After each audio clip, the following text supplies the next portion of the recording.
Well, hey, audio, everyone. Lost Leader here. We're back in action for more Force of Will attraction. That's right, we're finally moving on to the win cards of the Winds of the Ominous Moon set.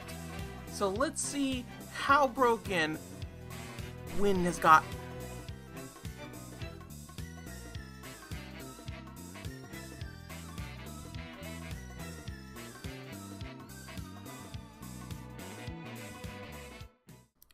Oh, is this a great indicator of what's to come with this set? Cecile and Tia. Oh, jeez.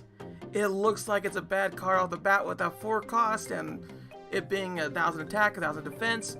But will we actually read what it does? Tap, recover 2 target magic stones.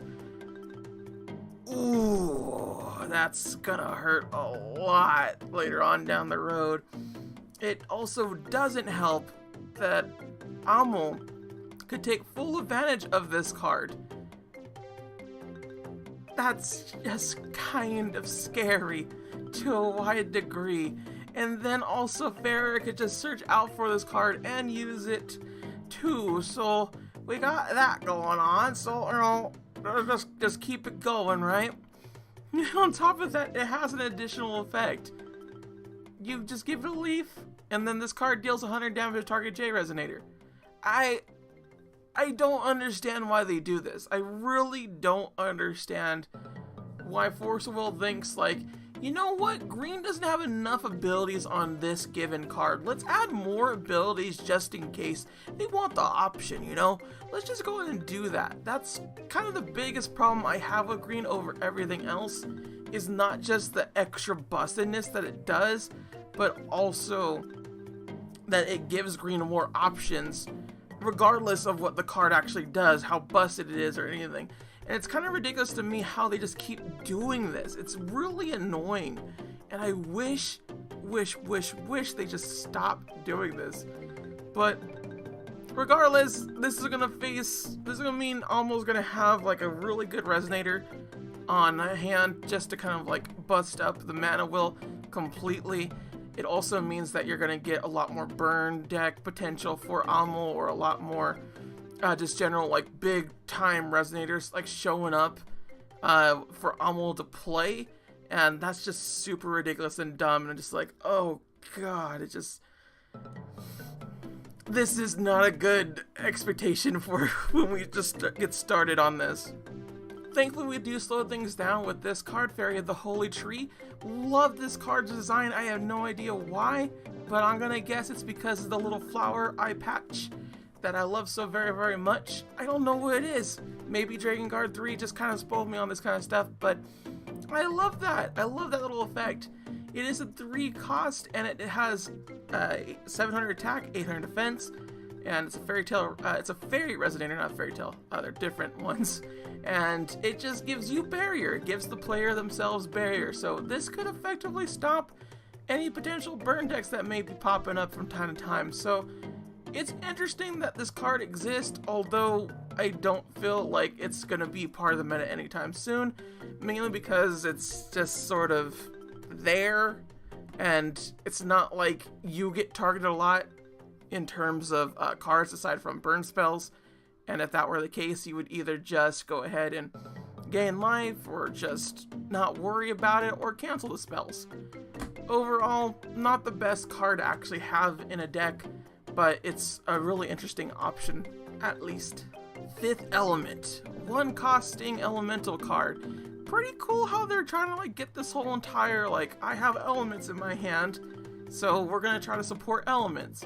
Reveal any number of elements from your hand. This card deals 300 damage to target J Resonator for each card revealed in this way. Pretty good card for what it does do. And it's a spirit magic card, so it also gains that little benefit of Gil just doing it for free. So, honestly, kind of a good card for that second fact alone. Really happy that it is able to have this little, like, all 5 of the leaves right here, just like, sup everybody, we're here to play. But like, a lot of those cards are generally just not good, and if anything, you're revealing elementals that are actually good in comparison. So kind of a lie of a card, but this is still a good card for elemental decks, although I do think one card is slightly better than this card, if only for the fact that it adds on to the whole entire situation. But we'll get in that card when we get there. Point being, it's an option, and it's a far better Windblade than Windblade is, so yeah. Omnivore's Beast, Somosaurus, or whatever it is, I can't quite read that. It is a 6 cost, and this 6 cost don't play, because when this card gains plus 300 for each wind magic stone you control, effectively making it a potential 18 on turn 6. Really gnarly, honestly, and I'd be very surprised to see it just come out there and just be like, guess what, everybody, this is gonna happen. I'm throwing this big old 6er down, and we're gonna end the game here today. But for the most part, I don't see this ever being good aside from maybe draft play, and even then draft play would be better off with a variant version of this card over the other card that it has going on here, because you're not going to exactly have that many wind magic stones, and if you do, let's hope that you have an all wind magic stone deck for draft. Aside from that, I could definitely see this card being ramped up to get to it as a win condition, but it's just too risky of a win condition in comparison to the various other win conditions that you can do. So it's a card that doesn't really have any proper play, and that's just kind of sad. Although, now I think about it, Scarlet could use this card because it is a dinosaur card and you can still 700 damage to any given resonator out there. I could see that being a potentially good thing. Still, meh. Lorite 7 Disciples. Why? Why this card? This card is so good. Why? Why? 3 costing card. Alright, you know, not a big seller on that, but 700 attack, 700 defense. Pretty nifty little whole entire 7 thing going on here. And then when this card enters the field, or at the beginning of your main phase. What? This card gains plus 200, swiftness, flying, first strike, precision, drain, or barrier until end of turn. Just dumb. If you control Lorite 7, Lumire's Australian, it gains all those abilities instead, not just the one. So not only does it will always be able to gain some sort of thing and always have swiftness when it comes into play, but if you use Lorite, one of the most popular cards in Force of Will, it gets all those things on top of just not being able to be hurt or anything else. This is a garbage card for this kind of balancing situation. But because it's a garbage card for that, that means it's a super broken card for every other given situation. And we're going to see tons of these in play, along with Rachel in play, and just it really just hammers to me that they really want Green to succeed. And just with this card alone, makes me really scared for Wynn's whole entire future, because it doesn't seem to be slowing down on the broken cards. I mean, like I said before, not a lot of great cards here, but when they're here, and Green's still busted as heck. Ugh, this card just proves it. Now, Leaf Assassin, this is the one I was talking about. When this card enters the field, reveal any number of elementals from your hand. This card deals 200 damage to each target J Resonator for each card revealed in this way. If you have this card in your hand, you could effectively do 1,000 damage to J Resonators. If you have 6 cards in your hand, they're all elementals. Pretty nifty. I understand that it can't do a whole bunch otherwise. Certainly won't be able to get rid of J Resonators off the bat, especially considering that you would have to have 6 cards. But I love the way this card looks. I love its stupid little face and the way it has its little scarf. Its attack is 300, defense is 400, so it's kind of bleh. But honestly, pretty good for what it does do. And I like that it still has a little leaf thing added on there, so that helps give it an extra boost for elementals. And it is an elemental in itself, so it will be able to fill Gil for whatever kind of elemental needs that he may need, whether it's discarded or otherwise. So that's pretty cool. Regardless, not going to see a lot of play aside from Gil, but nifty. Leaf Dragon, 4 cost Element Dragon, and this is a weird Boscasco-esque card. Now, ain't it? It's 900 attack, 900 defense, flying, and then you could remove elemental in your graveyard from the game and put a plus 100 counter on this card. You could play this ability only once per turn, but you could have effectively make this into a really beefy dragon just by keeping those elementals in the grave and just swarming it out there, which is kind of insane. Still, I don't think this card is going to actually be put into any guild deck because it drains way too many resources in comparison to something like Leaf Knight, which is just more of a little power gain ramp that it kind of needs to do in order to really just like bring a lot of devastation to it. While this one right here is just, it's a slow burn type of situation of just, I'm going to slowly use all my cards to do it and not try to like get rid of my opponent. So it can be used as a win condition for elemental, by all means. I'm not saying it can't be, but you're better off with Leaf Knight. That's 2 costs and does effectively is more powerful than this card by removing 2 elementals in the graveyard and just kind of swinging in comparison to this little flyboy. Leaf Fairy. It's an elemental and fairy, so you can put it in there. When this card enters the field, draw a card. Flying. Kind of okay. Not the best, though, because it's a 2 cost, and its defense is 500, so yeah. Attack 400, not great either, but it is flying, I expect that. But if you're going to make its attack 400, you might as well make its defense 600. But it does draw a card, so it can do things. It's not like you don't want elementals in your grave, so I could definitely see people that are like more prone to like, I need to draw cards for my elemental deck to actually go ahead and get this card, but I don't see the point of it, in all honesty. It could be used for play, most definitely, and it definitely is super cute art for sure, but I wouldn't play this card in my elemental deck. But I can see others why they would. Very niche. Leaf Paladin, it's a 3 cost, and I love how it looks, honestly. I really do. And it has this little neat little cape and everything. It's just super cute and adorable. Its attack is 500, defense 500, so it's kind of garbage that way.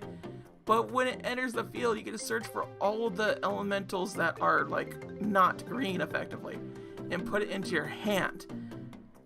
It would be cool if any of the other elementals aside from light elemental would be good, but it's not. So yeah, that kind of sucks, right? Wish that were the case, but no, they're just kind of there. So you could just get a free extra light elemental card with this card, but it being a 500 attack means you really shouldn't play this card to begin with. So yeah, cool design. Wish it did better. Maybe just a 2 cost instead of 3. Oh well, someday. Power of the Emperor, 1 cost. Winds of Vitality, the second one, without spirit magic. A lot of people are like, why does this card exist? Winds of Vitality does the exact same thing. That's because it's an IU card, everybody. I solved the mystery for you. Literally does the same thing as Winds of Vitality, just is worse off, honestly. It's not even a Aurora Chant, which really just kind of bothers me, because just like, they were making Aurora Chants like somewhat different and somewhat together with a bunch of other cards that are going with that, but just, they decided not to. Doesn't make a lot of sense, but it's there. Regardless, good IU card, bad everywhere else. Reincarnation, the Holy Tree, Axial. I love that the tree turned into a big booby lady. That's pretty cool. I definitely agree with that situation. It being a 2 cost, not the bestest, but it does have a defense of 800, so that's kind of cool. It is a Ethereal Tree / Elemental, and whenever another Resonator you control is put into the graveyard from the fields, search your deck for a Resonator with total cost less than that Resonator, reveal it and put it into your hand, then shuffle your deck. Pretty cool. It effectively makes Elemental getting way easier in comparison to how it usually goes down. I love that idea for sure, but it is a bit too much setup in comparison to what I wanted to do. And I would definitely say that it's not the best card to have in an elemental deck. Elemental decks are usually, in all honesty, what I want to say is a very fast deck, or rather you should be running it very fast because the meta is very fast. Regardless, if we ever get elemental life gain, which we most likely will next set, this is a card to look out for sure. Seed of Rebirth, 3 costs. Chant story. Why did we get another story chant? God dang it, Forcible. Do you not learn Put target resonator total cost 1 and target resonator total cost 2 from your graveyard into the field. Sure, you have to get both, but it's so bloody easy to just get that together. And it's just target resonator, so it's just so utterly dumb how well this actually puts together with the way Sherry works. And it gets me so ever-loving annoyed at the idea that Story gets another really good chant. It is not the best chant out there, but if you have that on the side deck as just kind of a side deck thing, it makes things so much better. Not a good card in the main deck, for sure, but it could work. But in a Story chant deck, this is insane. And I really hope they stop nerfing Sherry pretty dang hard to the point where they don't just flip it just to flip it. Regardless, either way, this is bad news all around. Although I do like how Reiya has a new GF. Spirit Searching, 2-cost Spirit Magic. I am not a fan of searching your deck for a chant. You reveal it and then you just put it into your hand. I understand people that are.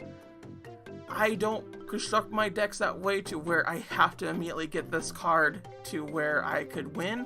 I have various other options and win conditions and whatnot. You could call that a number of things, in all honesty, arrogance or brilliance. I understand the need to actually get certain chance and whatnot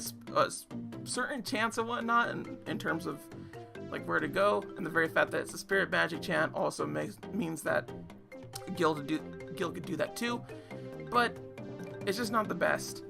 That's just plain and simple. It's just not the best card that you can have out there, and I kind of wouldn't play it, in all honesty, in any of my decks. But I see its use. I do. The End of Dreams, an objectively super bad card. Why? It is a 4-cost that just puts target resonator on the bottom of its owner's deck. Why? If this was 2 costs, it'd make more sense. If it was 3 costs, it would make a little bit of sense. But it being a 4 cost and it doing literally nothing, literally having nothing, why would you run it?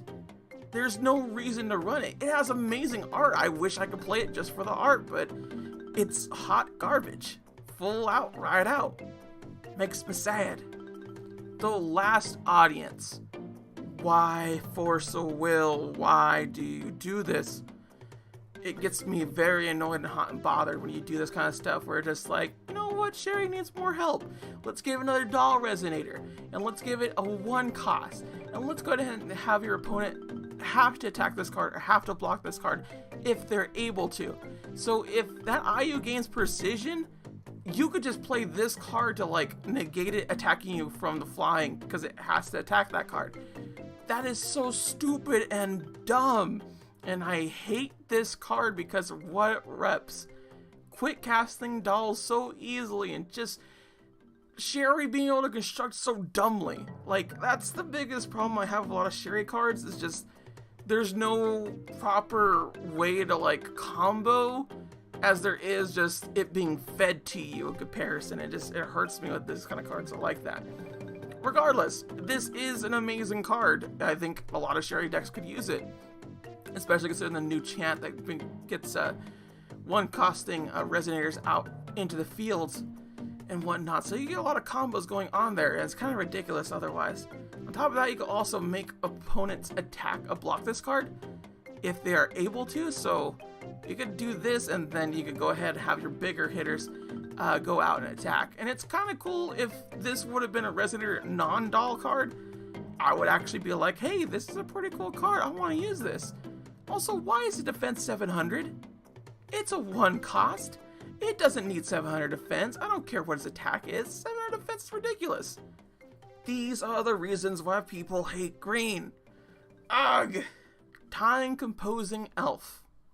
I love the art of this. I like how she just kind of has a hoodie on, and she is a 1-coster elf that has a blue effect.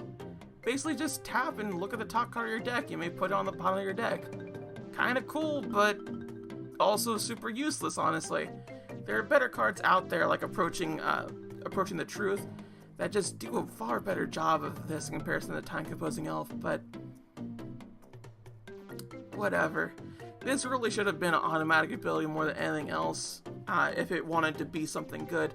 Aside from that, sadly isn't, and it being attack 4 and defense 4 doesn't really help it either. Vivian, the Envoy of Rebirth.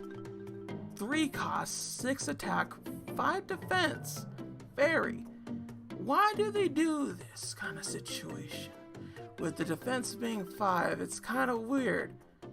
But, to be fair, when this card enters the field, put target non-Magic Stone card from your graveyard into your hand. Sucky ability, cool. It just really is. You got better cards out there. If they just put from the graveyard into your field, I don't understand its defense being 500 and being a cost 3, but it's not. It's just put it into your hand. Are they trying to make fairies good to any degree? What are they trying to do here? I don't get it. But what I can tell you though is just I'm not gonna play this card. Nobody's gonna play this card. It's garbage. I love the art. I like her wings. They're pretty. That's cool. Oh, we're finally getting to Auroras. Auroras are pretty great, but they're only going to be great in for fencing, because fencing's going to use auras, and anybody else that may use auras is also good. But here we have exactly Scarlet's Agony, but without the Scarlet's Agony bit, because it's just draw a card or remove target attacking J Resonator from battle. Okay, so Scarlet's Agony gets to have both, but this one only gets one. Okay then. The only good thing about this is that means that you can either just draw the card or you can remove target J Resonator from battle, but you don't get to do both. So, at the very least, you have that conditional, I could draw a card with this card. But, yeah, still kind of super weird. Either way, good Aurora Chant. You're definitely going to see this in a lot of Aurora decks. It's going to have a very big uptick in comparison to various other cards out there, mainly because it is just Aurora and it does follow suit with what fencing wants to do. But there's way more that she has going for herself too. Windblade Elf, a very interesting card. It's 2 costs, 6 attack, 6 defense, but it is a late game bloomer in the fact that it can keep pumping itself with +100/+100 until end of turn to kind of just like edge in that victory, but it just sort of suck. It's the sad truth. It sort of suck. I wish that it wasn't the case, but yeah. If this was a 1 costing card and it's just like it was 300 or some jazz like that, and then you pump it up to some degree of like 1-2 or 2-1 or some other jazz, I could definitely see this card coming into like a better play and just kind of like actually have its own little thing to do. But the way that it is now, nah. You're not going to see this card unless it's like a super janky deck that wants to use mana ramping and whatnot into late game little guys, which honestly you're better off investing in bigger ones and all that such. Overall, don't see it being used. Winds of Guidance. 2 cost and it's Aurora Chant, but you search your deck for 3 chants and put them into your graveyard. Then you shuffle your deck. I understand the Aurora mechanic working with your graveyard and why you would want to have more Aurora chants in the grave, but what confuses me about this is that it's a 2 cost and it takes 3 chants into your graveyard. So you have effectively 4 for it, but it's just another one of those cards that I'm just like, I don't care for looking for chants. I don't care for putting them in the grave either. I will be just fine with a bunch of Auroras that only cost 1 and just playing them that turn and then just doing it that way. It's the better way to play your cards, and honestly, I don't see any other reason why you should do it. Winds of Salvation. Now here's a good Aurora chant. A 3 cost, remove target spell from game. Effectively, it's a cancel. I don't know why it's kind of like it this way, but it's removing the target spell from the chase and therefore canceling the card as far as my understanding goes of the situation. If it doesn't, then that means that you just get rid of resonators that are happening that way. Either way, it's a cancel that could kind of work with Auroras, and I'm definitely going to play with it, but you're honestly just playing it for the Aurora effect more than the cancel effect. There are better cancels out there, by and large. Regardless, simple effect, simple use.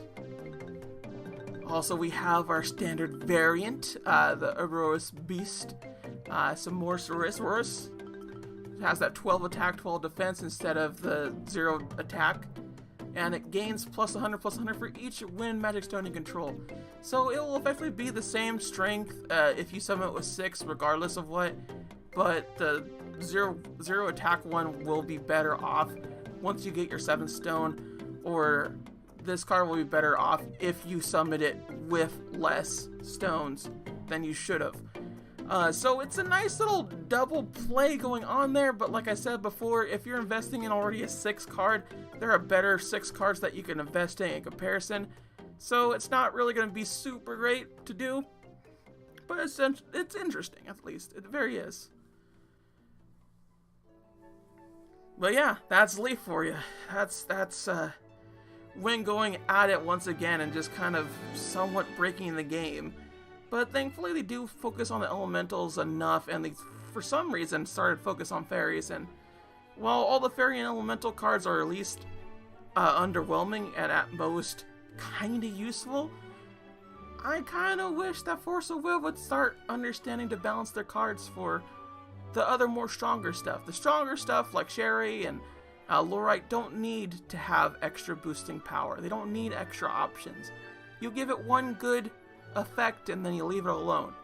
Don't do anything else with it.